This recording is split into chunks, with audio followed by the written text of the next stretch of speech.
जय हिंद। आज हम समझेंगे कि वर्ण व्यवस्था क्या थी, इसकी आवश्यकता क्यों पड़ी और इसके अंदर किन 4 वर्णों का विभाजन किया गया एवं उसके क्या कार्य थे। तो वर्ण का अर्थ होता है किसी चीज़ का वर्ण करना, किसी चीज़ को चुनना। सामाजिक दृष्टि से देखा जाए, सामाजिक संगठन को सही से बनाए रखने की दृष्टि से देखा जाए तो वर्ण का तात्पर्य हो गया व्यवसाय का चयन करना, अपने कार्यों को चुनना।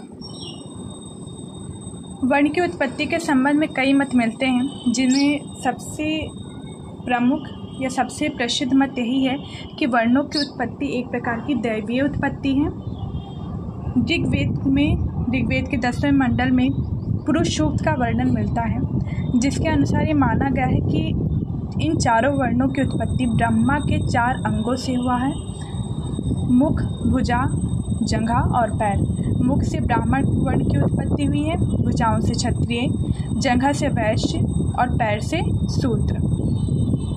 महाभारत के शांति पर्व में भी वर्णों की उत्पत्ति को लेकर यही मत मिलता है। वायु पुराण के अनुसार ये माना गया है कि जो विभिन्न वर्णों की उत्पत्ति हुई है वो उनके पूर्व जन्म पर आधारित है, यानी पूर्व जन्म में उन्होंने जो भी कर्म किए थे उन कर्मों के आधार पर इस जीवन में उनको विशेष प्रकार का वर्ण प्राप्त हुआ है। गीता में भी श्री कृष्ण कहते हैं कि जो 4 वर्ण हैं उसकी उत्पत्ति स्वयं उनके द्वारा की गई है, यानी उसमें भी एक दैवीय प्रभाव दिखाया जा रहा है और ये जो विभाजन है वो उनके गुण और कर्म के आधार पर किया गया है। ब्राह्मण, क्षत्रिय, वैश्य एवं शूद्र, इन 4 प्रकार के वर्णों का विभाजन इस व्यवस्था के अंतर्गत मिलता है। अब इन चारों वर्णों के हम कार्य को समझेंगे। तो सबसे पहले हम ब्राह्मण वर्ण के कार्य को समझते हैं। तत्कालीन समाज में, प्राचीन भारत में, वैदिक काल में ब्राह्मणों का जो स्थान था वो सर्वाधिक महत्वपूर्ण एवं सम्मानित माना जाता था एवं उन्हें प्रथम स्थान सामाजिक तौर पर प्राप्त था। इनकी उत्पत्ति मानी जाती थी कि विराट पुरुष यानी ब्रह्मा के मुख से हुई है और इनके जो स्वाभाविक कर्म थे वो 6 प्रकार के बताए गए। वो क्या हैं? अध्ययन करना, अध्यापन करना, यज्ञ करना, यज्ञ कराना, दान देना और दान लेना। यहाँ पे अध्ययन और अध्यापन से तात्पर्य है वेदों का अध्ययन करना, अपने धर्म ग्रंथों का अध्ययन करना। महाभारत के अनुसार ब्राह्मण के जो कर्म थे वो अध्यापन, आत्मनियंत्रण यानी अपने इंद्रियों को अपने वश में रखना, तप करना और दया दान करना, ये इनके प्रमुख कार्य थे। गीता में शम, दम, शुद्धि, तप, क्षमा भाव, सरलता, ज्ञान, विज्ञान, आस्तिकता को ब्राह्मणों का मुख्य कर्तव्य माना गया है। वहीं मनुस्मृति में भी अध्ययन एवं अध्यापन को ब्राह्मणों के कर्तव्यों में, ब्राह्मणों के कर्म में शामिल किया गया। गौतम धर्मसूत्र में राजा को ये सलाह दी जाती है कि यदि कोई ब्राह्मण अपराध कर देता है तो उसे किन प्रकार के दंडों से मुक्त रखना चाहिए। उसे कारावास नहीं देना चाहिए, जुर्माना, देश निष्कासन, अपमान या मृत्यु दंड से राजा को बचना चाहिए, अर्थात राजा को इन दंडों को ब्राह्मणों को नहीं देना चाहिए। फिर उनसे सलाह दी जाती है कि जो अपराध करने वाले ब्राह्मण हैं यदि उन्हें दंड देना है तो दंड के स्वरूप में उससे संबंधित चित्र उसके मस्तक पर अंकित कर दिया जाए। यदि वह चोरी करता है तो उसके मस्तक पर कुत्ते का चिन्ह अंकित कर दिया जाए। अब यदि क्षत्रिय वर्ण के कर्मों की बात करें, यानी उनके कर्तव्यों का जो निर्धारण किया गया था वह किस प्रकार था, तो इनका समाज में दूसरा स्थान था। ये रक्षक कहे जाते थे, धर्म के रक्षक, ब्राह्मणों के रक्षक, गौ रक्षक। इनका कर्तव्य था रक्षा करना मूल तौर पे। और ऋग्वेद में भी क्षत्रिय का अर्थ यही लगाया गया है कि छत से हानि से रक्षा करने वाला। गीता में इनके कर्तव्यों का उल्लेख करते हुए श्री कृष्ण कहते हैं कि जो क्षत्रिय वर्ण हैं उन्हें शूरवीरता, तेज, धैर्य, चातुर और युद्ध क्षेत्र से न भागना, दान देना तथा ईश्वर भक्ति, ये इनके मूल कर्तव्य हैं। इसका पालन क्षत्रिय धर्म को करना चाहिए। ठीक है।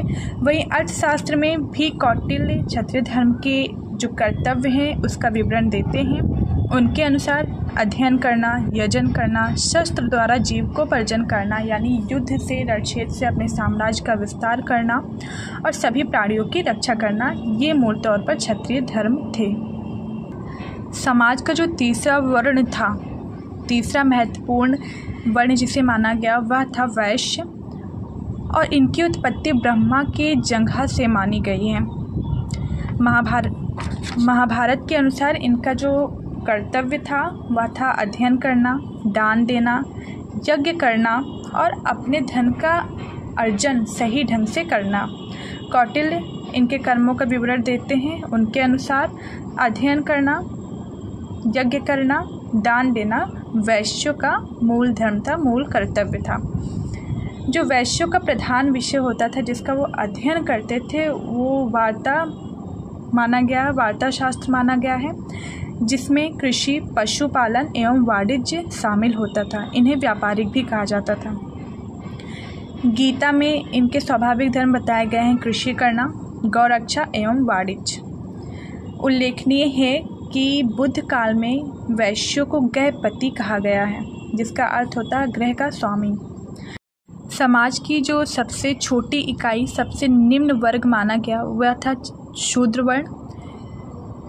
इसके संदर्भ में कहा जाता है कि इसकी उत्पत्ति ब्रह्मा के पैरों से हुई थी, विराट पुरुष के पैरों से हुई, और इसका मूल कर्म था अपने उच्च वर्णों की सेवा करना, यानी ब्राह्मण वर्ण, क्षत्रिय, वैश्य, इन तीनों वर्णों की सेवा करने का प्रावधान इनके संदर्भ में किया गया था।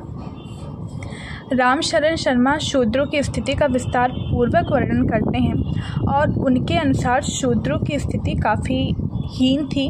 शूद्र अपवित्र माने जाते थे।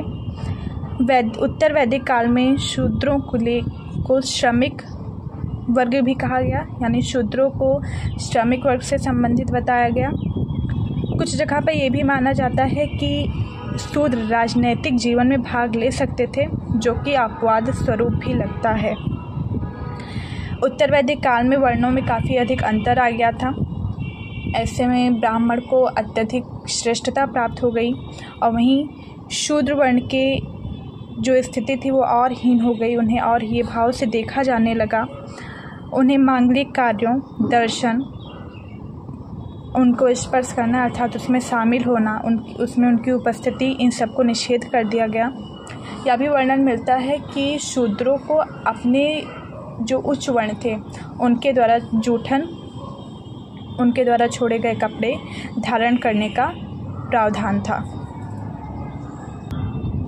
इसमें आपको ये ध्यान रखना है कि जो ऊपर के 3 वर्ण थे, ब्राह्मण, क्षत्रिय और वैश्य, इनके लिए द्विज शब्द का भी प्रयोग किया गया है। तो कुछ जगह पे ऐसे भी प्रश्न बन सकते हैं कि द्विज वर्णों की कार्यों का विवेचन कीजिए, तो उसमें आप इन तीनों वर्णों के कार्यों का विवेचन करेंगे और शूद्र इनसे अलग स्थिति में रखे जाते थे। उनमें उनका प्रावधान नहीं था, उनमें उनकी व्यवस्था नहीं थी। ऊपर के ही 3 वर्णों को द्विज के अंतर्गत शामिल किया गया था। तो वर्ण व्यवस्था यहीं पर समाप्त होता है। यदि वीडियो अच्छी लगी हो तो प्लीज़ लाइक करें, सब्सक्राइब करें एंड शेयर करें। Thank you for watching.